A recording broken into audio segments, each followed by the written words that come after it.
Monolithic versus micro services. எல்லாருக்கும் தெரியும் மோனோலித்திக்னா வந்து ஒரே சர்வீஸாக போட்டிருப்பாங்க, மைக்ரோ சர்வீஸ்னா பிரித்து நிறைய சர்வீஸாக போட்டிருப்பாங்கன்னு சொல்லிட்டு. இப்போ இ-காமர்ஸ் வெப்சைட்டில் என்னென்ன இருக்கும், லாகின் ஃப்ளோ இருக்கும், ப்ராடக்ட்ஸ் ஃப்ளோ இருக்கும், கார்ட் ஃப்ளோ இருக்கும், எல்லாம் தனித்தனி மாடியூல். இந்த தனித்தனி மாடியூல் எல்லாம் தனித்தனி ஏபிஐஸாக இருக்கும், பட் மொத்தமாக ஒரே சர்வீஸில் இருக்கும். அந்த ஒரே சர்வீஸை டிப்ளாய் பண்ணிடுவாங்க. மைக்ரோ சர்வீஸில் என்ன பண்ணுவாங்கன்னா, இப்போ நான் சொன்ன ஒவ்வொரு மாடியூல் லாகின், ப்ராடக்ட், கார்ட், அது ஒவ்வொன்றுக்கும் தனித்தனி சர்வீஸாக போட்டுருவாங்க.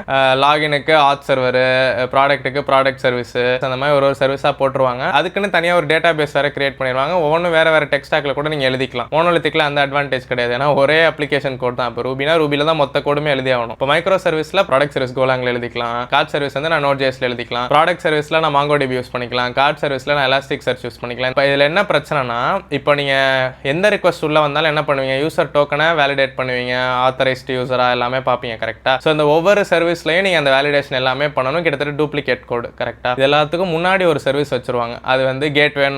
ஒருத்தவங்க ஒரு பேர் யூஸ் பண்ணுவாங்க. ஸோ ஃபர்ஸ்ட் ரிக்வஸ்ட் கேட்வேக்கு வரும். கேட்வே வந்து உங்க டோக்கன்லாம் வேலிடா, நீங்க ஆத்தரைஸ்ட் யூசரா, நீங்க இந்த ஏபிஐ ஹிட் பண்ண அலோடா, இந்த பாத் ஹிட் பண்ண அலோடா, எல்லா வெரிஃபிகேஷனும் அது பண்ணிடும். பண்ணிட்டு அதுல இருந்து ரிக்வஸ்ட் வந்து இன்டர்னலா ஃபார்வர்ட் ஆகும். வெளியேந்து வரப்ப HTTPS இருக்கும். பர்ஃபார்மன்ஸ்க்காண்டி கேட்வேல இருந்து உள்ள வர ரிக்வஸ்ட் எல்லாமே HTTP இருக்கும், இன்டர்னல் கால்ஸ்ன்றதுனால. ஸோ இந்த மாதிரி பண்றப்போ எல்லா ஆத்தரைசேஷன் அத்தன்டிகேஷன் எல்லாமே ஒரு இடத்துல வந்துடும் காமனா. ஸ்கேல் பண்றதுனா இப்போ ப்ராடக்ட் நிறைய பேர் 1000-10,000 ப்ராடக்ட் பாக்குறாங்க. ஆனா பெருசா கார்ட்ல ஆட் பண்ணல. ப்ராடக்ட் சர்வீஸ்க்கு மட்டும் பயங்கரமா ரிக்வஸ்ட் வருதுன்னா நான் ப்ராடக்ட் சர்வீஸ்க்கு மட்டும் ஒரு 3 சர்வர் ஏற்றி விட்டுருவேன், கார்ட் சர்வீஸ்க்கு சர்வரை குறைச்சு விட்டுருவேன். அதே மாதிரி ப்ராடக்ட் சர்வீஸை தனியாக ஒரு டீம் ஓன் பண்ணலாம், கான்ஃப்ளிக்ஸ் அதெல்லாம் கம்மியாக வரும். So they will have a control. இப்போ மைக்ரோ சர்வீசஸ்ல ப்ராக்டிகலாக என்ன டிராபேக், இப்போ ஒரு யூசர் வந்து ஒரு ப்ராடக்ட்டை கார்ட்ல ஆட் பண்றாங்க, அவனுக்கு ப்ராடக்ட் இன்ஃபர்மேஷன் வேணும் கரெக்டா. கார்ட் சர்வீஸ்க்கு நான் என்ன சொன்னேன், அது கார்ட்டுக்குன்னு ஒரு டிபி கிரியேட் பண்ணிருப்பாங்க. அதுல வந்து கார்ட்டோட கலெக்ஷன்ஸோ இல்லை டேபிள்ஸோ தான் அதுக்கு ஆக்சஸ் இருக்கும். இப்போ கார்ட்ல ஆட் பண்றதுக்கு நமக்கு ப்ராடக்ட் இன்ஃபர்மேஷன் வேணும்ல. அப்போ நீங்க என்ன நினைப்பீங்க, சரி நான் ப்ராடக்ட் சர்வீஸோட டிபியை போய் கால் பண்ணிக்கலாம். அது ஆக்சுவலி பண்ணக்கூடாது. ஸோ ப்ராடக்ட் சர்வீஸ் மூலமா மட்டும்தான் ப்ராடக்ட் டிபி ஆக்சஸ் பண்ணும். அதான் ஆக்சுவலி மெயின் ரூல். ஸோ அதனால உங்களுக்கு என்ன ஆகும், டேரக்டா டிபி போறதுக்கு பதிலாக ப்ராடக்ட் சர்வீஸ்க்கு ஒரு ஜம்ப், அதுக்கப்புறம் டிபிக்கு ஒரு ஜம்ப். ஸோ 2 ஏரியா போயிட்டு வருதுல, லேயர்ஸ் இன்க்ரீஸ் ஆக உங்களுக்கு பர்ஃபார்மன்ஸ் அடி வாங்கணும். ட்ரேட் ஆஃப்லாம் யோசிச்சுட்டு தான் மைக்ரோ சர்வீஸ் இம்ப்ளிமெண்ட் பண்ணுவாங்க. நம்ம தான் யூஸ் பண்ண போறோம், ஸோ